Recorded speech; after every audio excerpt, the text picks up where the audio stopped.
हज़रत मुस्तफ़ा कॉन्फ्रेंस इलाके की तारीफ कॉन्फ्रेंस पूरे संभल ज़िला की एक अदबी और इल्मी और मयारी कॉन्फ्रेंस। स्टेज पर ऐसा लग रहा है कि सारा ज़िला मौजूद है। सुभान अल्लाह। अभी आपने मौलाना तौसीफ साहब क़िबला से बसीरत अफरोज़ आफाकी गुफ्तगू आपने समाअत की और सारे उलमाए कराम ने उनकी गुफ्तगू की तायीद की और आपने संजीदगी से उनको सुनकर अपना ताउन आपने पेश किया। अब ये फ़कीर आपके सामने एक मुख्तसर सी मालूमाती गुफ्तगू लेकर हाजिर हुआ है। उससे पहले एक अच्छा खूबसूरत सा माहौल जो आपने पहले जलसे को दिया था वही माहौल बना के रखें। ये महफिल उठने और बैठने की नहीं, यहाँ कायदे से बैठकर अपने रहनुमाओं को सुनने की महफिल है। उठने बैठने के लिए तो बहुत सारी महफिलें हैं जहाँ लोग आते हैं, जाते हैं, खाते हैं, पीते हैं। ये महफिल है इंतहाई अदब और एहतराम के साथ उलमा के इस्तक़बाल करने और उनकी गुफ्तगू को दिल में उतारने की महफिल है। जो बच्चे हमारे सामने बैठे हैं उन बच्चों के सरों पर अगर टोपियां नहीं हैं तो वो टोपी लेके बैठें कि वो किसी कव्वाली की महफिल में नहीं आए हैं, वो अज़मत मुस्तफ़ा कॉन्फ्रेंस में आए हैं। ऐसा नहीं कि जैसे बाहर में टहल रहे थे कॉन्फ्रेंस में दौड़ के चले आए। नहीं, इस तरह की महफिलों में आने से पहले दिमागी तौर पर अपने आप को तैयार करना चाहिए। मैं अक्सर बेशतर मशवरा देता हूँ कि जब गांव घर में छोटी महफिल मिलाद हो या कॉन्फ्रेंस हो तो उससे पहले 1 लाख रुपए का जीन्स आपके पास हो, उसको छोड़कर 100 रुपए की पंजाबी और पायजामा पहन के आप महफिल में आ जाए। आपके पास 1 लाख रुपए का टी शर्ट हो, लेकिन उसे छोड़कर जुमा के दिन ईदैन में महफिलों में इस्लामी तकरीबात के मौके पर इस्लामी लिबास पहन के आए।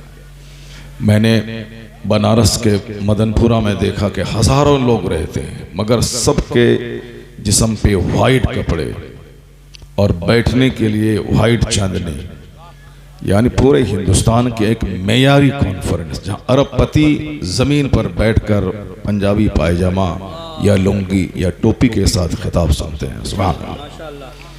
अगर मैं उस महफिल के सामने आपकी मिसाल पेश करूँ तो मैं क्या मिसाल पेश कर सकता हूँ। मेरे सामने वो बच्चे हैं जो बच्चे हाथ में मोबाइल लेकर सब आपस में बात करने में लगे हुए, वो मेरी बात क्या सुनेंगे। वो मोबाइल सब स्विच ऑफ कर लें। बाकी इधर एक पूरी टीम मौजूद है और इनका लिंक ले लें आप। ये मेरे तायीदी जुमले नहीं हैं, मैं इससे बिल्कुल बरी हूँ।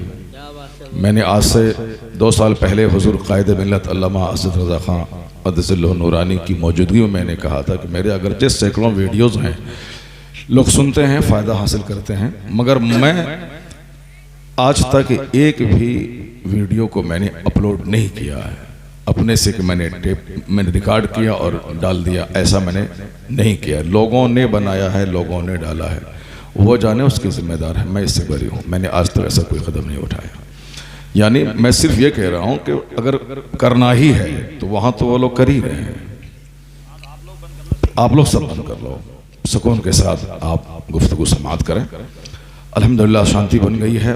मैंने कल की गुफ्तगू में कहा था कुरान करीम की सबसे पहले मैं 2-3 आयतों की तशरीह, तफसीर, उसकी तौज़ीह और उससे मिलने वाले जो नुक्ते हैं वो मैं बयान करूँगा।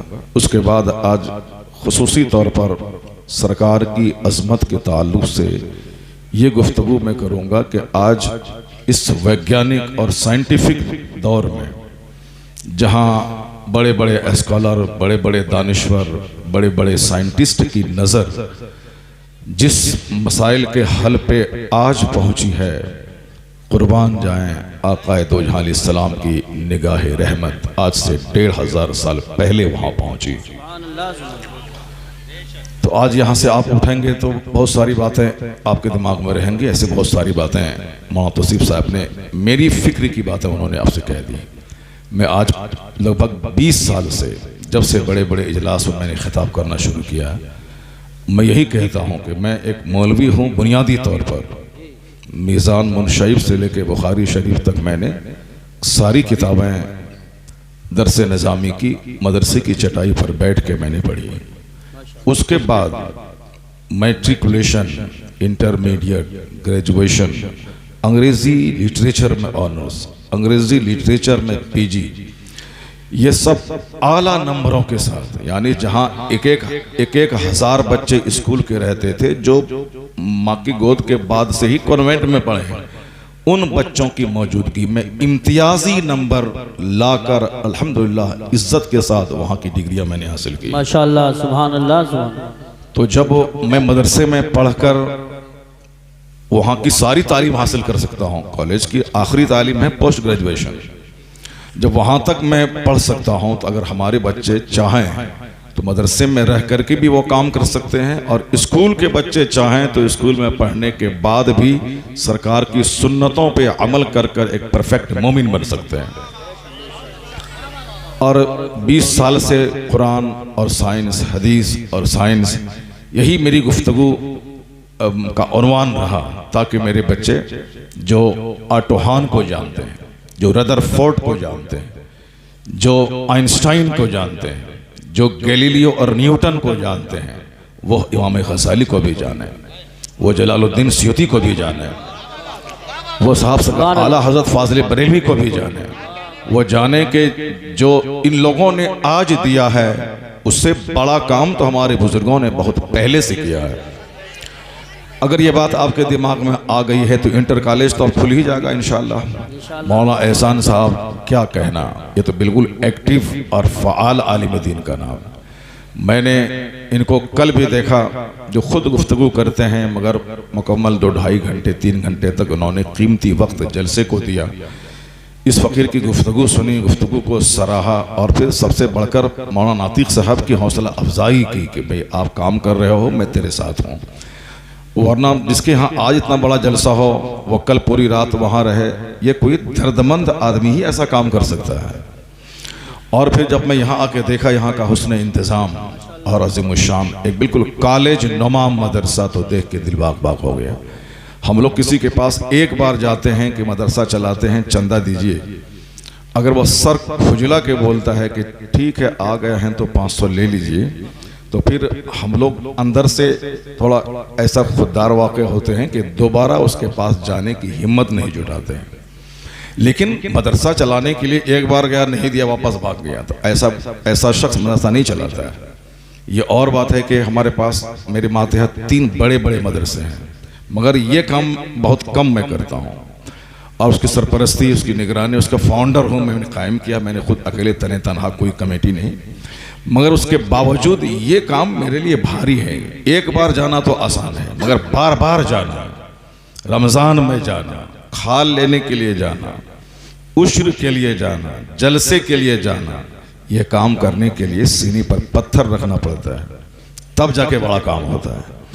और कॉलेज खोलना बड़ा आसान है, स्कूल चलाना बहुत आसान है, चूँकि वहाँ लोगों से डोनेशन लिए जाते हैं, और फिर स्कूल खोलने के लिए बैंक से लोन लिए जाते हैं, 10-10 करोड़ रुपए, 20-20 करोड़ रुपए लोग वहाँ से कर्ज लेते हैं, ज़मीन खरीदते हैं, बिल्डिंग बनाते हैं, फिर बच्चों से डोनेशन लेते हैं और खूब कमाते हैं। मगर मदरसा खोलना इतना बड़ा काम है कि अपनी इज्जत, अपनी खुददारी सबको ताक पे रख कर जिंदगी की आखिरी सांस तक लोगों के सामने दस्ते ताउन दराज करना पड़ता है, मांगना पड़ता है। एक बार मांगना बहुत आसान है, साल में 5 बार जाके मांगना बहुत मुश्किल काम है। ऐसा नहीं कि एक बार मैंने जमा किया, मदरसा चलाया, अब सब दिन चलता रहेगा, नहीं, मरते दम तक मांगना है। इतना बड़ा काम कौन करेगा? इतना बड़ा काम वही करेगा जिनका सीना बहुत बड़ा हो, जिनकी सोच बहुत बड़ी हो। जब पहले बादशाह चलाते थे मदरसा तो गवर्नमेंट की निगरानी में इदारे चलते थे, तनख्वाह गवर्नमेंट से मिलती थी।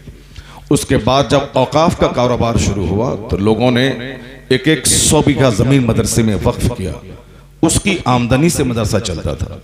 लेकिन जब वक्फ की जायदाद को वाकिफ के बेटों ने बेच के खाना शुरू कर दिया और गवर्नमेंट की सरपरस्ती ख़त्म हो गई तो मदरसे बंद होने लगे। मदरसे जब बंद होने लगे तो हमारे चंद उलमा ने हिम्मत की कि नहीं बंद ना हो, मैं काम करूं। मगर जब लोगों ने रुस्वा करना शुरू किया तो उन्होंने भी छोड़ दिया। मैं अगर रमज़ान के बाद बुलेट खरीद लूं तो 99% मेरे भाई कहते हैं कि गुजरात का कोई सेठ इनको बुलेट दिया होगा। अगर मैं हज का फॉर्म भरूं तो लोग कहते हैं कोई बंबई का सेठ इनको हज करवा रहा है। मेरे ताल्लुक से इस कदर उलमा के ताल्लुक से अवाम में इस कदर कन्फ्यूज़न है। अब मैं कुछ भी करूं तो ज़कात खैरात के माल से कर रहे हैं, कोई सेठ करवा रहा है। अब मैं मांगने जाऊं तो कल तक जो लपक के आके हाथ चूमता था खिताब सुनने के बाद, दरवाजे पे जहां खड़ा हुआ तो अब सारी इज्जत वहीं पे ख़त्म हो गई। मैं 1 घंटे तक खड़े होके उनके मार्बल, ग्रेनाइट, टाइल्स, बच्चे साहब, किचन रूम, अब उनके बाथरूम, उनके डाइनिंग हॉल, उनके वाल पुट्टी, उनके पेंट, इंटीरियर डेकोरेशन की तारीफ 1 घंटे तक करता हूँ, तब सेठ साहब के बदन में गर्मी पैदा होती है और कहते हैं 1100 रुपये की रसीद काट लीजिए। अब 1 घंटे तक तारीफ करूँ मैं, तब 1100 रुपये की। और एक बार तारीफ करने से जिंदगी भर काम चल जाए तो ठीक है, नहीं, बहुत मुश्किल काम। तो हमारे खुददार आलिमों ने कहा कि नहीं, हम इमामत कर लेंगे, इमामत भी नहीं मिलेगी तो बिजनेस कर लेंगे, ये काम नहीं करेंगे। अब आप बताएं कि गवर्नमेंट की निगरानी भी खत्म हो गई, औकाफ की जायदाद भी लुट गई, खुददार उलमा भी ये फील्ड छोड़ के चले गए मस्जिदों में या फिर वो अपने कारोबार में लग गए। तो बच्चों को कुरान कौन सिखाएगा, बच्चों को हदीस कौन पढ़ाएगा? इल्मे दीन के दरवाजे जब बंद होने लगे तो हमारे इन उलमा ने कहा कि ठीक है, मैं तुमको सलाम करूंगा, तुम मुझको मत करना। मैं 5 बार तेरे दरवाजे पे जाऊंगा, तुम मेरे पास मत आना। मैं अपनी सारी इज्जतों को ताक पे रख दूंगा, मैं अपनी खुददारी को मिटा दूंगा, मैं भीख मांगूंगा, ये मुझको गवारा है। मगर मदरसे का दरवाज़ा बंद हो जाए ये मुझको गवारा नहीं है। इन्होंने हाथ में रसीद ली और मांगना शुरू किया। आज लाखों मदरसे जो हिंदुस्तान में चल रहे हैं, इन्हीं उलमा के सब्र, इनके तहम्मुल का नतीजा है कि आज कॉलेज कम चल रहे हैं, मदारिस ज़्यादा चल रहे हैं। बेशक बेशक इनकी मेहनतों ने आज वो दिन दिखलाया है कि मदारिस इस्लामिया जिंदा है और हमारे बच्चे उलमा, हुफ़ाज़, कुर्रा बनकर दीन का काम कर रहे हैं। वरना आदमी अपनी खुददारी को देखेगा तो कभी भी मदरसा चला नहीं पाएगा। तो मैं कहता हूँ कॉलेज खोलना बहुत आसान काम है और मदरसा चलाना बहुत मुश्किल काम है। तो दूसरे नेता आसान काम करते हैं, मौलाना एहसान साहब मुश्किल और डिफिकल्ट काम कर रहे हैं। इनका इस्तेकबाल करना चाहिए, इनके आने के बाद लपक कर कुर्सी लेके जाना चाहिए, इनकी पेशानी को बोसा देना चाहिए, इनको बोझ नहीं, इनको अपना हमदर्द समझकर ताउन करना चाहिए। यह सोच करके कि जो काम लाखों लोग नहीं करते हैं वो काम आप कर रहे हैं। अल्लाह तबारक व तआला इनको हिम्मत, हौसला दे और एक लंबी उम्र अता फरमाए ताकि खूब इसी तरह मसलक और मजहब की खिदमत ये अंजाम देते रहें। मदरसा खोलना मुश्किल काम है, स्कूल कॉलेज खोलना आसान है, जबकि मदरसा तमाम इदारों में सबसे कीमती इदारा है। इसी इदारे ने दुनिया को बताया है कि इल्म ताकत का नाम है, इल्म रोशनी का नाम है, इल्म पावर का नाम है। Knowledge is power, knowledge is light, ये आज सब लोग बोलते हैं। मोदी जी भी कहते हैं कि हमारा बच्चा बच्चा पढ़ेगा, सबका साथ सबका विकास, खूब बोलते हैं। इतने इतने ज़बरदस्त स्पीकर हैं कि साहब क्या बात है। अगर कोई बात बनाना सीखे तो मोदी जी से सीख ले साहब। सबका साथ सबका विकास, सबका, जैसे कि पूरा हिंदुस्तान भाइयों बहनों सब गदगद हो जाए, भाइयों बहनों सारे, सबका साथ सबका विकास। और उन्होंने कहा कि पढ़ने का मकसद है कि आप आदमी बनिए, पकोड़ा बेचिए लेकिन पढ़ने लिखने के बाद, जूता चप्पल सीइए मगर पढ़ने लिखने के बाद। फिक्र बड़ी अच्छी है। उन्होंने कहा कि नॉलेज ताकतवर बना देगा, शिक्षा आपको शक्तिशाली बना देगा।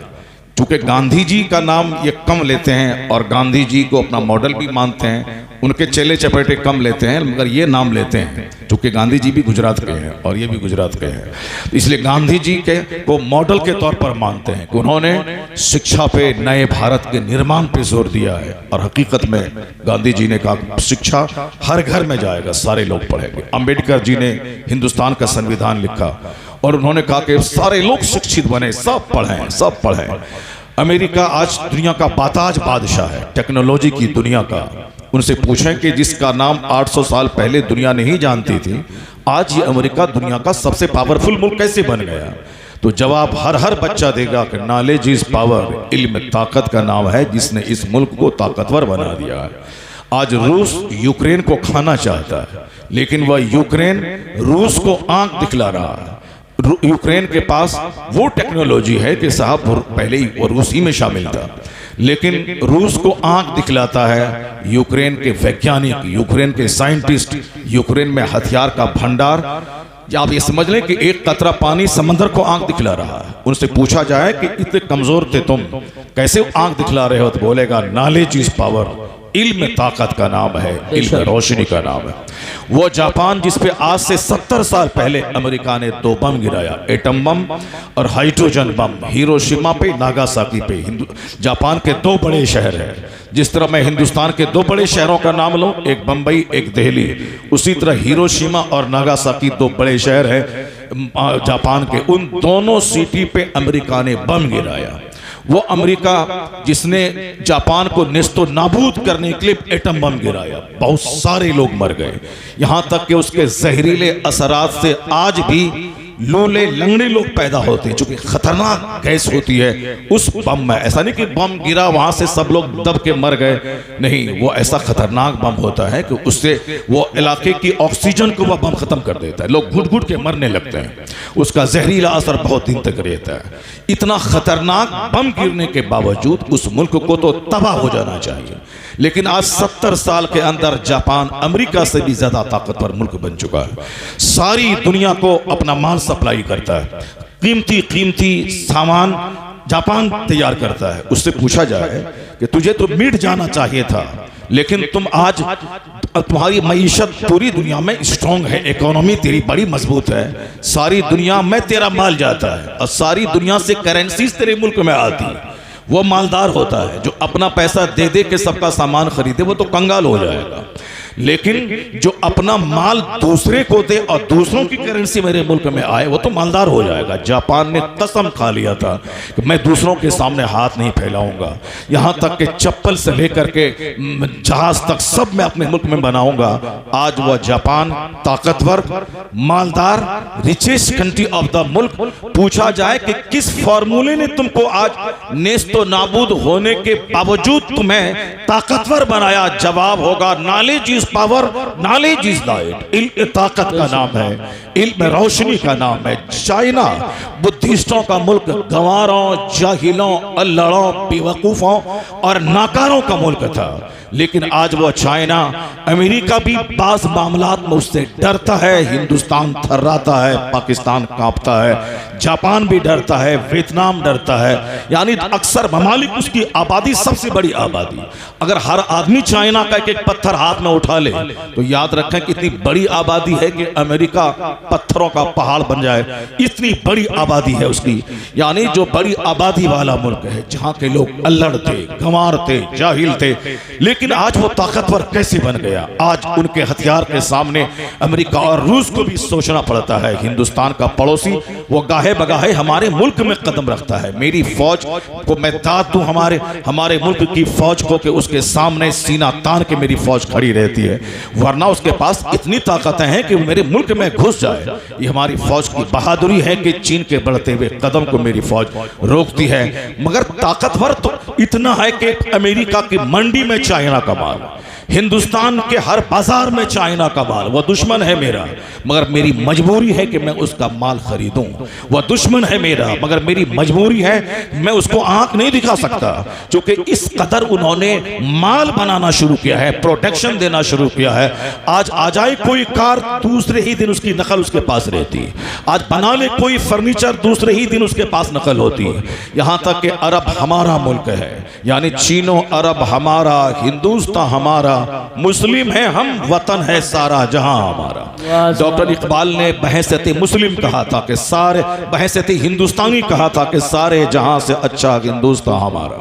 बहैसियत मुस्लिम, अब बहैसियत हिंदुस्तानी, अब बहैसियत मुस्लिम जब उन्होंने नगमा गाया था तो कहा था कि चीनो अरब हमारा, हिंदुस्तान हमारा, मुस्लिम है हम, वतन है सारा जहां हमारा। तो बहैसियत हिंदुस्तानी मेरा नगमा और होता है, बहैसियत मुस्लिम मेरा नारा और होता है। मेरा खुदा एक, ये दुनिया उसी खुदा की बनाई हुई है। मेरा मरकज एक, दुनिया एक, नमाज रोज़े हज ज़कात एक, कुरान एक, हज का केंद्र एक, गुंबदे खजरा एक। इसलिए चीनो अरब हमारा, हिंदुस्तान हमारा, मुस्लिम है हम, वतन है सारा जहां हमारा।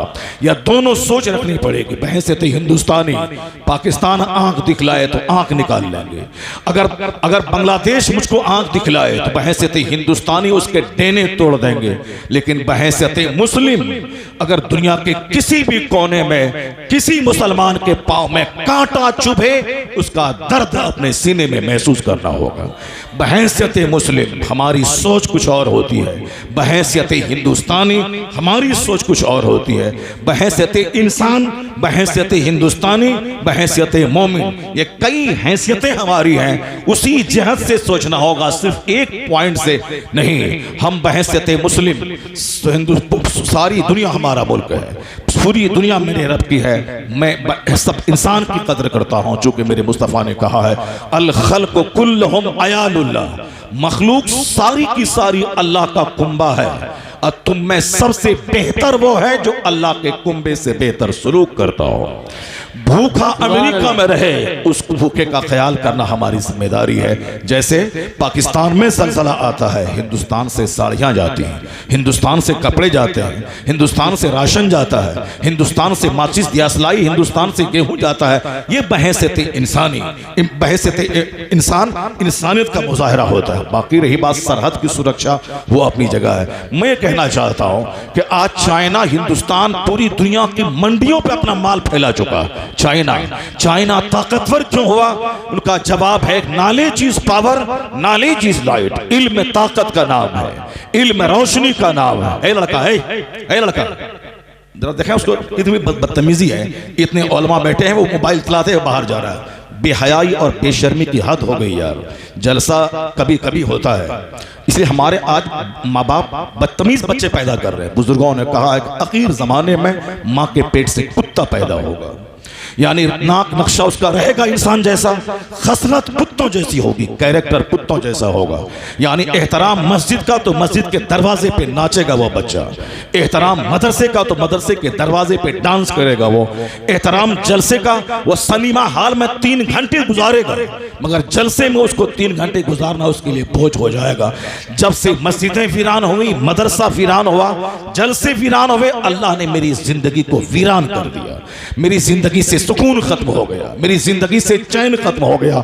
अपने बच्चों को जमीन मकान बाद में देना, पहले उसे डिसिप्लिन सिखाओ कि जलसों में कैसे बैठा जाता है, आलिमों के सामने कैसे रहा जाता है। इन काफिरों से सबक सीखो।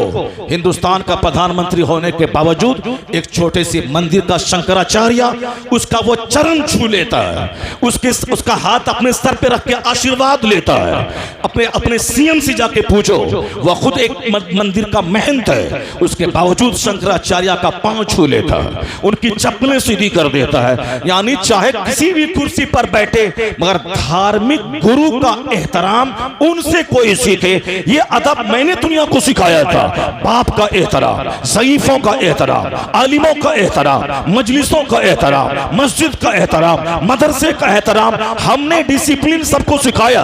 तो दूसरे हमसे डिसिप्लिन लेके इंसान बन गए और हम उनकी बदतमीजी लेके हैवान और जानवर हो गए। एक लम्हे फिक्रिया है ये। बुजुर्गों ने कहा आखिर जमाने में माँ के पेट से कुत्ता पैदा होगा, वह जबान से दूसरों को कष्ट देगा, वो अपने पलान से दूसरों को तकलीफ पहुंचाएगा।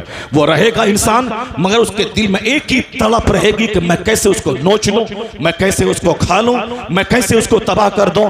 यानी इंसान की सूरत में दरिंदा और भेड़िया होगा।